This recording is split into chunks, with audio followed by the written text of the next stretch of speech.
You have stumbled upon or perhaps intentionally ended up here at my podcast, Actual Leigh. No matter the path that led you here, I hope that you will hang out and join me for a truly enjoyable conversation. Let's get started. Hey everybody, welcome back to Actual Leigh. I'm getting used to saying that name again. And we are here with Lily, one of the friends that I made on X. And we haven't really talked before, which I know is kind of a thing for my podcast, but we're gonna talk now. So hi. Hey, How's y'all. your Sorry. That's a bad habit I have. I which immediately add on the y'all now every time I say hey. I don't I, know. I like it. I do the y'all sometimes, and then I'm like, well, I'm from California, so people are probably gonna think I'm trying to appropriate, but my family is from like Kentucky and stuff, so be quiet. yeah, I have Canadian friends that say y'all, and I'm just like, is that like a thing out there? And I just don't know it, but yeah, it just comes out real easy now. Yeah, there are a My brain couple of flips the those. switch. Yeah, I used to spend a lot of time in Texas because I had friends that moved down there, and I just start, I absorb whatever I'm exposed to, and then it just comes out, and it's kind of, people are like, what is that? And I'm like, That definitely hmm. happens. I see you have like squishmallows and stuff in the back. Yes, I love my squishies and I love like my desk would drive a normal sane person insane. And when I worked in offices, I always had really clean desks, but at home I have all of my little things that make me happy. So I've got stuffed animals tucked in everywhere. I've got, I have a plate of rocks that I have collected. That's that's awesome. I have a box of rocks. And I have they're a in a box box because too. everything's in storage right now, but they used to be out on my bookshelf and stuff. So Yeah, man, if anybody is watching that usually watches like my research videos, they've seen me have to move stuff around because I have like so much. I'm like trying to grab a book and I'm like, hang on, it's going to take me like 10 minutes to clear out all the stuff that's in front of the books. So I can pull out the book to flip through it only to find out there was nothing in it. And then if it all gets put back, it gets put back. Otherwise, it's like 3 weeks later and I'm like, oh yeah. yeah, I relate to that. I had a doom pile directly behind my chair that had started when we first moved in, and then like a week ago I was like, I and it was stuff that I didn't know what to do with when I was unpacking. So it was Yeah. this really random doom pile. Wasn't a functional doom pile because most of my doom piles are like crafting related. So Mhm. I can be like, oh well, I finally got everything put away, but it was just kind of like growing. It was yeah, I had a friend who was going to come over, and I realized that particular pile would make me uncomfortable if he came in my room. So I was like, I'm going to clean it up. I understand that. I have a bad habit of buying like the little crates and containers to put things in so that way I can store them and find them easier later. So where I sit at in the living room, I've got my coffee table and I have my mugs of shame where I drink coffee. I set down the mug. And if it's first thing in the morning, the mug does get rinsed and put back over by the coffee pot, so that way we have coffee later. But the last cup of the day, it gets sit there way too long. Yeah. But then like all around it, I'm a paper crafter. So I have like my planners and my agendas and my sticker books and just everything. And every once in a while, I'll get some crates and I'll dump it all in. But then I'm like, well, I can't put this away because I'm gonna be pulling it all back out tomorrow. And so I have like the piles of things I need. Yeah, yeah. My issue is if I put it away, like organize it, because I like those wood boxers from IKEA. So Mhm. underneath my bed is a bunch of those that have like tools and stuff in them. But I will forget that I have those things, right? They just like, if it's out of sight, then it's, so anything that I'm actively working on, I need to keep it where I can see it. And so to my right, I have like a jewelry making thing with like my tools and stuff. And then to my left is collaging stuff. And then to the front of me is painting stuff. plus I have all this shit. This is actually connected to my side table so that I can stream and do all that. So it's sometimes I start getting mad because I'm like, it's really hard to move out of my room because right here, but at the same time, I have my stuff, you know. Yep. So like, thank you, ADHD. Like, Oh yeah, like the last place I lived in, we had built-in shelves. So I had it was actually the dining room. I keep working in the dining room. I'm in the dining room right now. We had the built-in shelves and like my desk, and then I had like a bookcase and then like an extra little desk, and I was just constantly surrounded by all of my stuff. And if I needed something, like it was on the shelves and I could grab it, and so I've kind of recreated that over here, but then I still have like my nighttime where I try to be done at my desk when like yeah. in the evening, just walk away from it kind of thing. So then I have all my nighttime stuff. And that's where all the crates and everything start ending up. Yeah. I pretty much just live in here, but when I was in the RV, I had things like because there's, RVs have like all that built-in Mhm, storage and it had like these drawers that you could just pull out. So I had like all my shop stuff in there and then I had where the TV would have gone. I had like my printer and so it was really like I could get to everything and it was mhm, really nice. And here everything is like I have some stuff up here and then the rest of it is downstairs. And having to go downstairs to get stuff, it's like I don't know why, but it makes me not do stuff yep. that and I'm like, but I want to make stickers, but my sticker stuff's down. I want to do resin, but my resin stuff down. And the sticker stuff I could probably find a place, but the resin stuff takes up so much space that I would have to put it away too. Mhm. So I'm like, I think I need to get a box so that I can keep stuff here while I'm actively resining and then put it back when I'm done. I think that's gonna be my compromise. I understand that so much. Like people laugh at me, but I'm like, you don't understand. Like if there's too many steps, my brain can't. I'm gonna lose focus somewhere along the way. Yep. And it's like it almost like dopamine blocks, right? Hmm. If there's too many steps that are not like just letting you get to the thing. And it's part of the reason why sometimes when I have like a project in mind, I won't tell anybody because if I talk about it, I'll use the dopamine talker about it and then I don't want to do it anymore. It's also why I can't research for my episodes. As much as I want to sound smarter, I want to sound like the inside of my head, but I can't because if I do the research, I'll never talk about the stuff. I So, understand that so much. yeah. Literally just have to like go with how my brain works and accept it because, the tasty dopamine. But yeah, so let's tell me about your research stuff that you do. I actually haven't gotten a chance to like I've looked at your channel a little bit, but I don't have a great attention span for content consumption, but my hope is to find a good project to just put it on and listen. I understand that.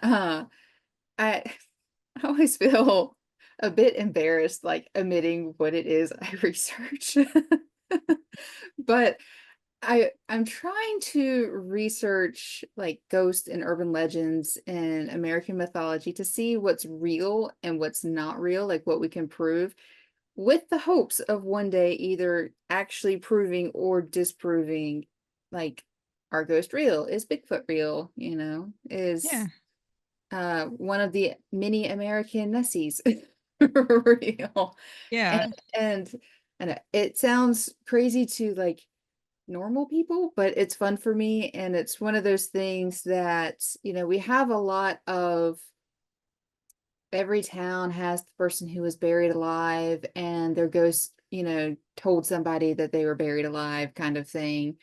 Uh, where did it actually come from? Like, do we have a real one somewhere? The hills where supposedly kids, died in a bus accident and they push your car over a hill kind of thing. Almost all of those can be disproven with science. Yeah. And it's just optical illusion. But what if there actually is a hill somewhere where this happened? And if we dismiss all of them without actually checking to see if all of them are real, then we would Yeah. never know. So I I research a lot, probably a lot more than what most people would. I there was one I did, Siren of the French Broad River, which from what I could gather is just a retelling of a Cherokee legend that I couldn't even find a source for or anything and not real. But I could have researched another 6 months on that, and I know it was Yeah. nothing. Like, that's one of the ones I feel down like deep in my bones of, okay, this is just how they would explain people being like overexhausted and, falling into fast moving rapids. It's a siren coming to sweep them away kind of thing. But like I know that, but I could still spend way too long researching it just because I hate thinking I haven't fully covered everything. And unfortunately, I have too many people who encourage my research videos of me just sitting there rambling. But eventually, I have to cut myself off and say, okay. And that's where like the writing and my wrap up videos all come tied in, where I'll tell people the lore, I'll tell them the facts, and then, I kind of give my thoughts on whether or not I think something's real, if I think it's fake. I'm known for my rants when I find something that just really upsets me as being like obviously fake. Yeah. So I'll even if I'm watching like Slapped Ham, I'll do like the quick little clips and then put them together in a video of just rants and stuff of, okay, this is how you can tell something is fake, or if I have thoughts on that. But I don't shut up well. So I don't have an off button. So I just start talking and I start going, and eventually, I either end up with a lot of research footage or I end up with a wrap up video that's also an hour long that I then have to figure out how to cut right back on Yeah. because nobody wants to sit there for that long and listen. I don't know, you'd be surprised. Like, people, yeah, or they can do it in chunks. Hmm. That's why I don't worry about how long my episodes are, because if people either like the length or they listen to it, here and there. But so I'm on another podcast. It's been on hiatus because of some life stuff going on, but Tyler, she talks about when we do our segment, it's called Frightening Frown, and she researches like women from history and stuff and talks about that.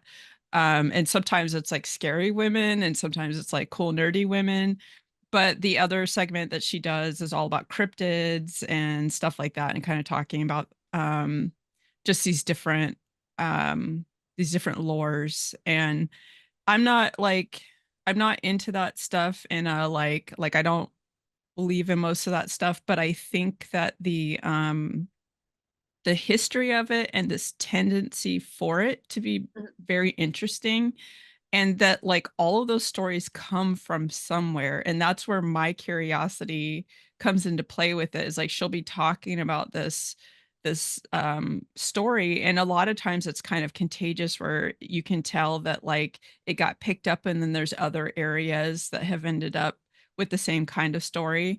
And Hmm. it just makes me wonder, where did that come from? What was the original thing, but also like what made it so interesting for people to like continue to tell the story and stuff, and just like the human need for story and that imagination and stuff, I think is really cool.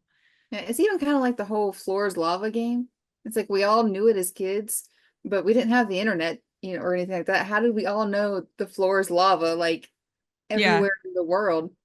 We all have these same folk stories and, similar cryptids and things like that, that it's just like, well, where did these come from? What is that original origin Yeah. kind of thing? And it is neat. And I've learned a lot about some places.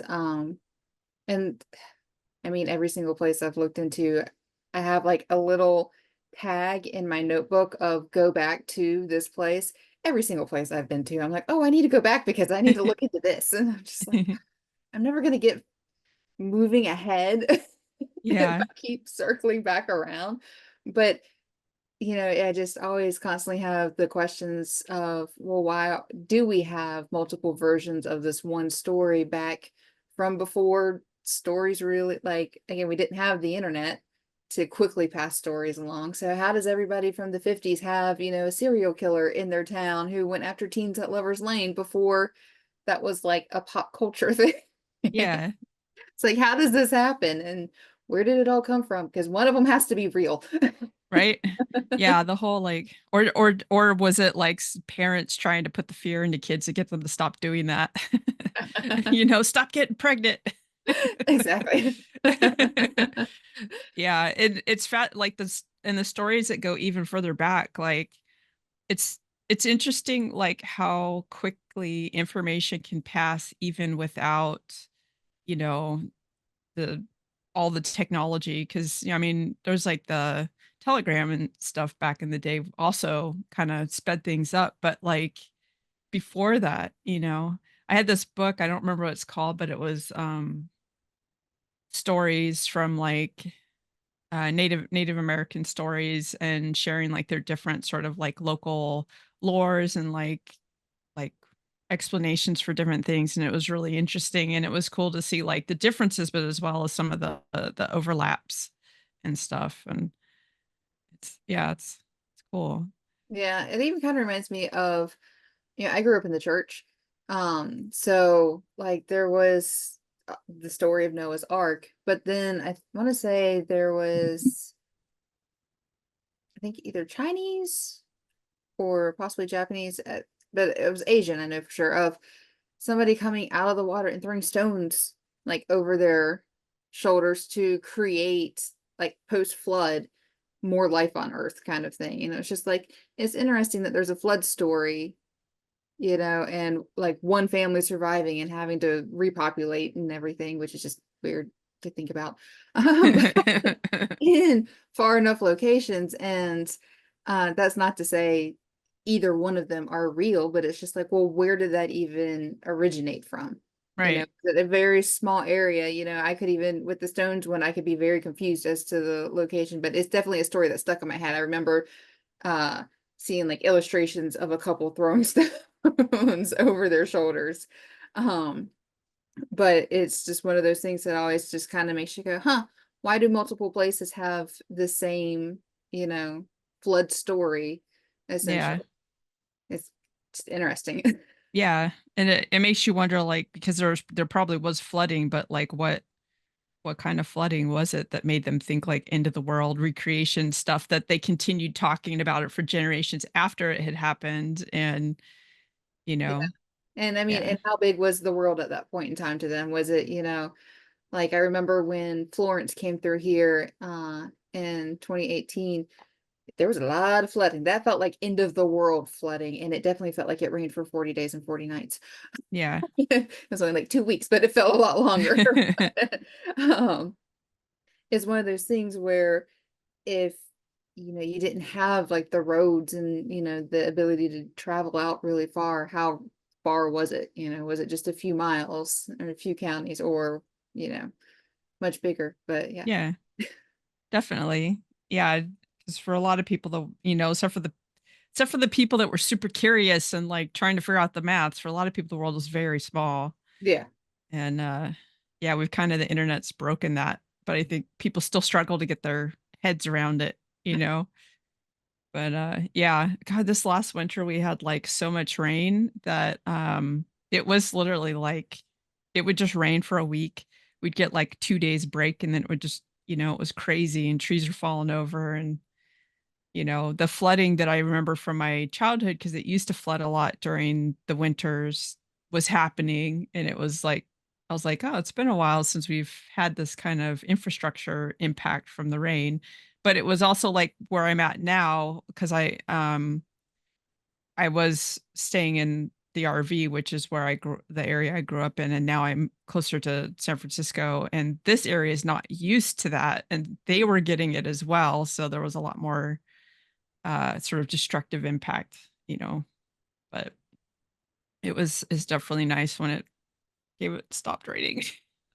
Like I know we needed it, but it was too much. The ground So, couldn't yeah, handle it. the ground has to be able to soak it in just like a little bit, so that way Yeah. really bad things don't happen. Exactly. That's It's just like, the key thing. yeah, but gonna say something and it just like was like went somewhere. Like, where did you go? I have that happen a lot. There was, I think one time where I actually edited something where I was just like, because I completely mid-sentence lost my train of thought and I had no clue what I had said. And I was just like, that thought just, it's Ooh. gone, it's pooped. Yeah. It may or may not come back at 2 a.m. Yeah. Always at the most inopportune times and when you can't do anything about it. It's like a great Yeah. comeback in an argument. Like you don't think about it right then. So do you just uh put your stuff out on YouTube, or do you also publish like to podcast spaces or Right now it's just YouTube. I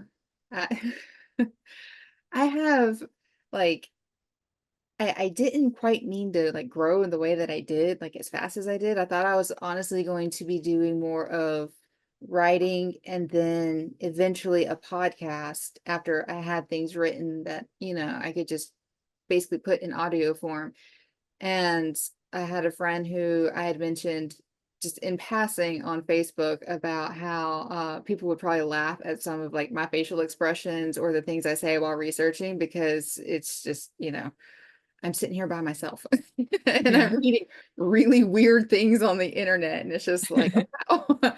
Uh, and she was just like, I'm a writer. Could you record it so I could see your process? And it started me recording my research. And then I was like, well, I can't do the research and not have something for the people who have seen the research to have at the end.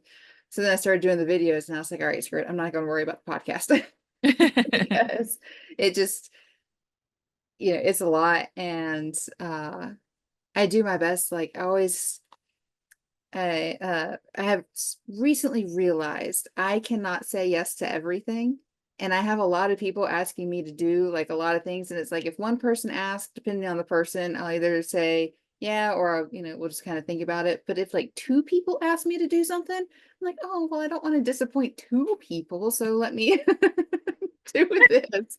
And it stretches me out really thin. So I'm having to learn, all right, trying to do a video a week is way too much for me. I do not have that kind of mental capacity. Plus, with writing, plus, I have a day job, plus, like trying to keep up housework and pets and everything and has any kind of social life. It's like, all right, Yeah. I have to scale back. And when people say, oh, we want more content, it's just like, well, you're just going to have to wait. Yep. It's cool that it basically sort of took a life of its own, and it ended up shaping into something that wasn't even like what you were planning on, right? But Right. that's pretty cool. Like I yeah, there there it went again. Um I had like another thought. So I was saying something and then the other one just like I was like, why'd you do that? Um yeah, when I first started planning this podcast, I had a very specific plan. I wasn't even planning on having guests on. It was I wanted to talk about like things because I like spend a lot of time reading like research papers and medical papers and stuff like that. So I wanted to share the stuff in here.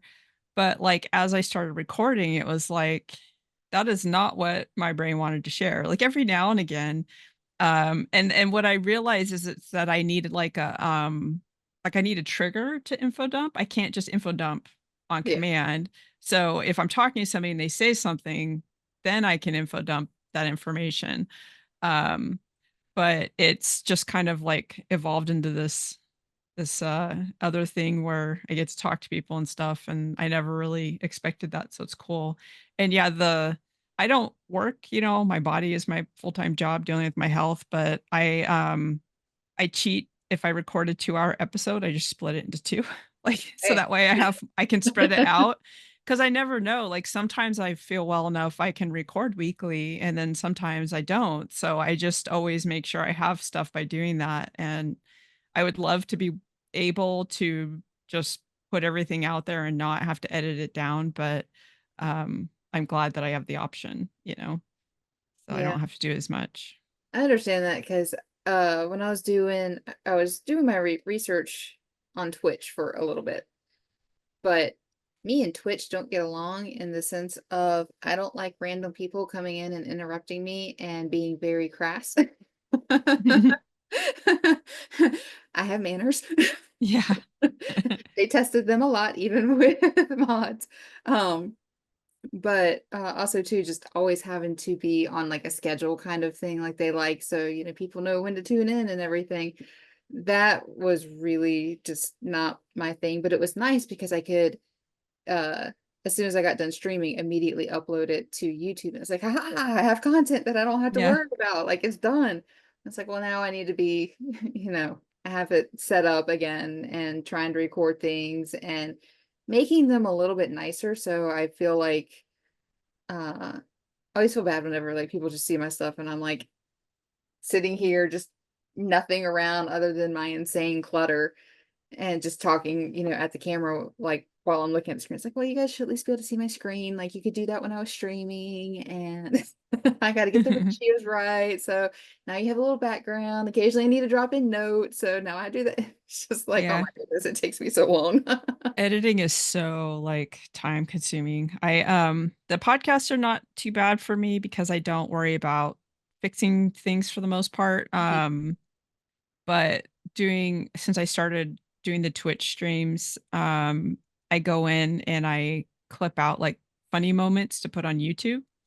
And that's like, even though I use the marker function so that like I remember where stuff is and I don't have to watch through it anymore, it takes so long. It'll take me like 3 or 4 hours to get like 10 clips, Mhm. and then I put them on YouTube and nobody sees them anyways. And I'm like, well, I like them.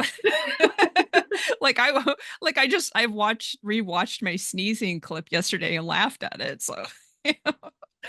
I'm glad I'm not the only one who does that because I have a few like funny moments that I've like clipped out and put on as shorts and everything, and they've been overlooked, but I'm just like, I'm sorry. I was hilarious and adorable in that moment. Yeah, it's so funny. Like I'm just those are my favorite.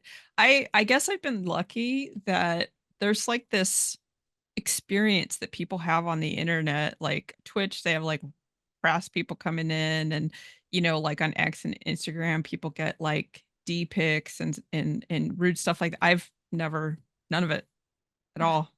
I don't know what it is or why, or like maybe I just don't come across right. But even I thought like with the clown stuff, because people that's when I started getting compliments on how I look and stuff, is when I put the clown face on. I thought maybe then. And I sometimes get the the lonely nice guys will Mhm. hit me up, but that's it, right? And I don't respond to them. So I haven't had like, and I'm not saying I want it. I'm very glad that there's something about me that keeps people away. It's just very interesting because everybody I know has these kind of experiences and I'm like, what is it about me that like, you know, doesn't I have no idea. It's weird.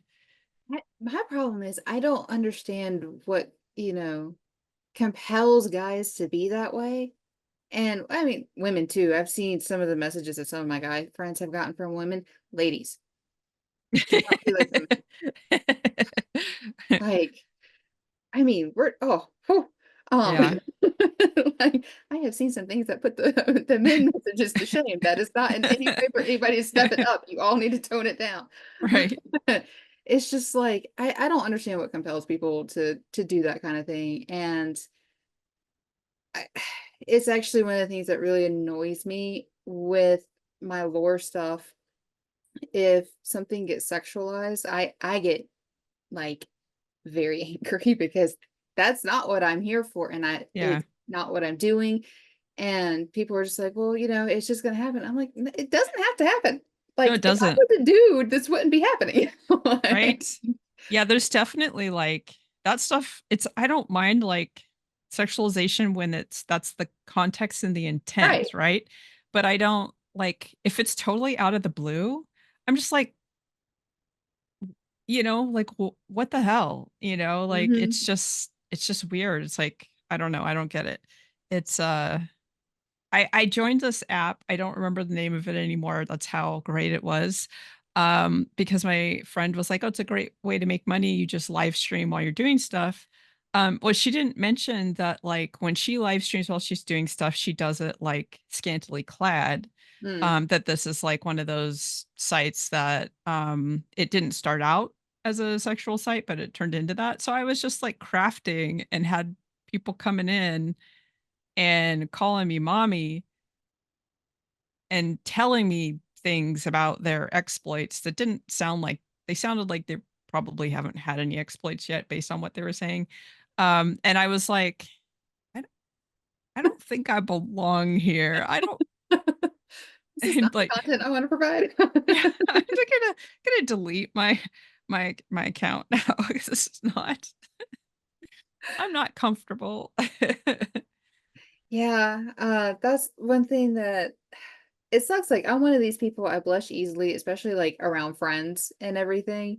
So I could be joking around with people I would know because it would just be like three of us in the stream because nobody would be paying attention. And then you would have random guys come in, and then all of a sudden they're trying to talk to me in a completely unacceptable way. And it's just like, y'all don't even know me. You don't know why, you're even here. Like, you literally just saw a girl and you clicked the button. Right? Like, just go away. Like, I even had like the time limit set where you had to follow for a certain length of time, and there was ones that would wait it out, and I'm like, ew. Yeah. That's Like, yeah. just go I away. there's like that like there's just this really unhealthy sort of way of functioning around human connection and sexuality that's pretty common for like a subsect of the population, and it's sad because it says a lot about what they were exposed to growing up and what they've normalized. And I mean, like, healthy communication is not like normalized in our culture at all. You don't see it in mainstream like media very much. Most of the romance movies, I can't stand romance because I just end up yelling at the TV because it's so ridiculous and it's just not realistic. Right. And the whole like mindset around like what makes a relationship is predominantly like they call it hard work, which is like, that adds the stereotype threat issue into it where people have like a negative connotation with it, but also like just so much idealism and stuff. So there's people who think that sex is intimacy, sex is connection, and then they try to just get the sex part, not understanding that, sex is a perk of those things, not right. Exactly. Yeah, and it's a lot of my thought when I see that kind of behavior is just that those people have not had the chance to actually connect with another human being in an emotional, intimate way yet, and so they don't realize, and I've known a few people who later went on to get into relationships after just being total jackholes in their earlier years, and it completely made them look back at their earlier behavior and be like, you know, but I don't know how common that is, that people learn because I have I have relatives that have are, like close to their 40s and continue to treat relationships that way. So Yeah, I guess it's how much you're also willing to see something in yourself that needs to be fixed and being willing to work on it. Like, if you think you're perfect, you think you're perfect and you're yeah, not going to change anything. But like, I know for me, if D pops up and he's just like, "Hey, you've done this thing and it's upset me," I'm gonna go out of my way to make sure I don't do that again yeah, because I don't want to make him feel bad or uncomfortable or unsafe in our relationship. Like, when we first met, I didn't realize I had a habit of whenever I got upset, I would swat at him, because he's this big dude. Like, I didn't think twice about it. And one day he was just like, "I really don't like it when you hit me." And I was just like, "What are you talking about? I hit you." And he pointed out, I was like, "Oh my God." Like, yeah, and the fact that I did that made me completely change my behavior. Like, I became very aware of what I was doing because I was just like, I can't have this person that I genuinely care about thinking that I'm hitting him because I'm right, upset over something. Like, that is not the person I want to be. But it took, it was pointed out and I was willing to change. And, you know, whether or not something's pointed out, you still got to be willing to change. right. Yeah, And it's look at your the own behavior.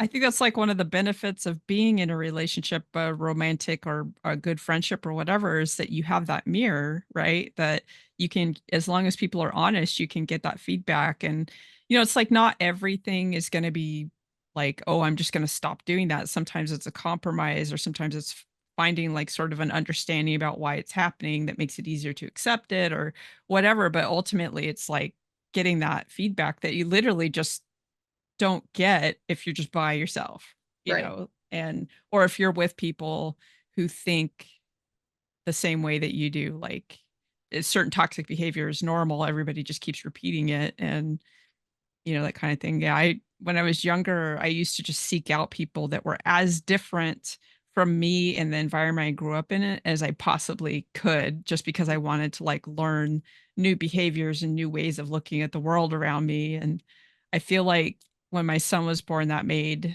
it easier for me to change because I had references to behaviors that I wanted to do, you know.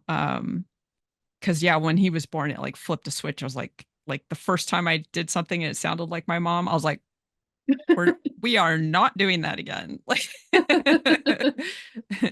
But that's good. You realize exactly what you did not want to do. Yeah, exactly. So, and I feel like I did pretty okay. Obviously, there's no such thing as perfection. I made some mistakes, but, I was able to own them in the moment and be like, "Oh, sorry. That was we're gonna sit down, talk about this, and then we're gonna redo it better," and stuff like that. So, but yeah, and that's true. Some people just think they're fine and whatever's normal is the right way, and they don't want to see differently. Yeah. And Unfortunately. yeah. Makes it an uncomfortable world for the rest of us because, yeah, we either have to point it out or we have to live with it. And it's like a lot of times you're just like, why do I have to be the one who points it out every single time? But I also don't want to live with it. And I don't want to send it back out into the world thinking that it's okay. Yeah. I feel that a lot. Like after I got sick, I kind of shut down and everything got really small and I wasn't really paying attention to that stuff. And so I kind of got a break from it. And then as my brain came back and I started socializing again and started caring again, it was like I am the squeaky wheel. I've always been the squeaky wheel. It rarely benefits me to be the squeaky wheel, but it does benefit others. Like I've seen that, but I do get very like, why do I have to be the one to say this again? Like Oh yeah. That's always like the fun thing. And also too, unfortunately, like there's been times where I'm just like, all right, I'm just gonna shame this person. Like this is how we're gonna get it through people's heads. And the internet, don't think that works. it does not. It encourages. And I found sometimes the only thing that does work is ignoring, but then it's just like, how many times do I have to ignore it before I become like the little pressure cooker that's, I've used this analogy a lot here lately of a pressure cooker, but either I'm gonna like blow the top completely off or I gotta let out like little bits of steam and Yeah, I pick and choose who like I look at how the comment is like formed. Sometimes I'll look at their content, but that can be hard because a lot of people don't make content or post much. So, and I know some people think that an empty account is a fake account, but some of my like biggest like supporters and friends that I've made are people that just consume content. They don't make it. Mhm. So, um and if the comment is really negative, I usually will just block them because they seem like they're seeking negative attention. I don't want to participate in that. So I give them silence. They don't get attention. If somebody says something and it's negative or a little off base, but like it just doesn't come off the same way, I'll usually respond to that one and give the benefit of the doubt that we're having a miscommunication, like they made an assumption or whatever based on what I said. And so then I'll go back and like clarify. And it's been about a 50-50 response with that of getting people to come back and actually have a conversation and find mutual understanding. I just did that on TikTok the other day, actually. I made a post about my neighbor getting evicted, and this person didn't like what I said and basically told me I should go live in a house without shared walls. Um, and I was just like, you don't know anything about the situation, and just called them out. And it was like, you could have come at this with a little more curiosity. Here's the situation, and smoking is not allowed. It's like in the rental agreement. It's not like I'm not just complaining to be petty. Like it's, you know, You and violate your lease, you violate your lease. yeah, and I'm like, I didn't want to live in an apartment, but the things happened, put me in this situation, and I have HEPA filters. I own my sensitivities. This is an exposure I should not be having. And they actually messaged me and were like, "Oh my God, I'm sorry. I didn't really mean it the I she's like, I was challenging you, but I didn't mean it the way it came across. And when I reread my comment, and so we ended up having a really good conversation. But I was like, I didn't know stepping into it when I called her out. She could have just flipped out at me or something. But, so that was nice because that's the preferred, that's my hope. That's what, when I do that, that's my intent, right? But that's not always what happens. Yeah, and I feel that. Like I try to be, like one of the nicest people on the internet kind of thing. Like if you make a comment at me, 9 times out of 10, I'm either going to think like if it comes across as rude or something like that, that you're joking in some way that I'm not getting and I'm gonna ask to clarify, or if it's a very obvious like sexualization that I can't talk, or extremely rude, crass, racist, something like that, homophobic, that's when I'm really gonna be upset.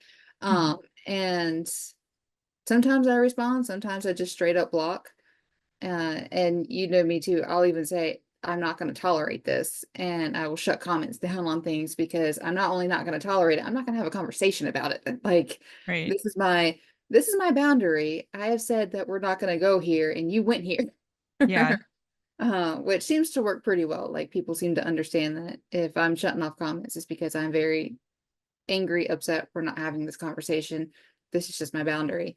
But yeah, some people they like to say things just to be rude or just to get some kind of attention or interaction. And sometimes it's even across of some people, no matter how many times you respond to them, they keep responding. And it's one of those things, I especially hate it on like Facebook or Instagram that rely really heavily on the algorithm and the original creator responding to those posts if you have it like set up, especially as a business account, like I do for my Instagram and my Facebook page. So that way they're linked and I can do all the fun things with them. But it's like if it doesn't see that I've responded, it looks at it negatively. And it's just like, all right, well, how many times can I say, oh, thank you? And Yeah. we've done the little emoji thing. All right. Hush. Yeah, like it's funny how it reminds you, hey, you need to comment on that. And I'm like, but I already did. Like, I'm pretty good about, I don't get very many comments on my Facebook page or Instagram. So it's like 4 every 2 days or something. So it's really easy to keep up with. And it's always like, hey, you need to comment. Actually, I got reprimanded by Facebook today because I shared a story of a friend or a fellow clown's post, and the reel had the watermarks in it, and from like their TikTok account or whatever. And I'm like, so I got reprimanded for sharing unoriginal content, but it wasn't even my content, it was in my story, which doesn't even hit the algorithm. So why do they care, like, and I'm like, they're giving me all this information about like people seeing my stuff or not seeing my stuff, but they just want me to pay them anyway. Yep. Like, you know, hey, if you pay $10, 11 more people will see this. Like, okay. Oh yeah, like and I've done the Facebook ads before, and depending on what you're selling, it can work. Like my mom had a vintage dishware rental company and I did her marketing and everything. And yeah, $5, $10 every couple of weeks went really far for ads because we were in such a small, like little area that we could target with like zip codes and, people who were just getting engaged and had changed their statuses. So it went really far. Man, it is really hard to be like, well, who am I trying to reach? Well, this week I'm trying to reach people who like ghosts, but next week I'm trying to reach people who like cryptids. And then the following week we got the alien. Just like Yeah.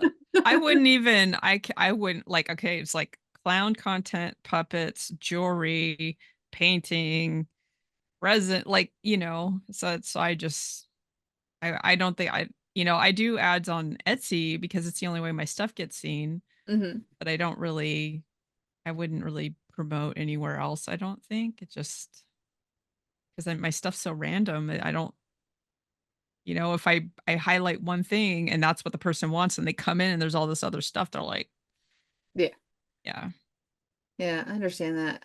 I pretty much Twitter is my main spot, and it sucks because I inadvertently spend a lot of time on my personal Twitter instead of my lore Twitter, and I need to reverse that, but every like my personal one's a much bigger account, so I have a lot more notifications going off on there. And it's like I need to remember to go to the other page so that way I can get like the reach and everything. But it sucks because it's like if you try to post a link for anything, they just bury it. And if yeah, you don't post a link, well then people get annoyed because they have to go find it. And it's just like, well, I don't want to have yeah, to sit here and every single time I do something, then do the little comment below that has the link that people may or may not see. yeah. And I think that suppresses it too. Like I had a shop account, like a crafty shop account, so I could separate out and and just nobody saw it. Nobody like, I could not. I even did the check mark. Didn't Mhm. help at all. So I just ended up I've heard deleting that it. with I a was lot of just like, people. whatever. Like I have a few friends who have all tried it to expand out their reach and everything. And it seems like, at first all of your engagements drop drastically and then they come back up a little bit, but they may or may not surpass. And then it's just like you don't get anything from it other than you don't have ads. And it's just like, Yeah. well, I'm not paying not to have ads. I just ignore the ads. Yeah. I honestly don't notice them too much. It's only like if the ads are politics because I don't like seeing the faces of the Mhm. politicians that I'll notice it and then I'll just hide it. Yeah. So, I've done a lot of political blocking, but yeah. they're all I, like ads of us. I don't want to see this. I don't want to see this. Like, yeah. and it's so weird too, because it's for things that I'm like, why is this even showing up as part of my algorithm when this is not in any way?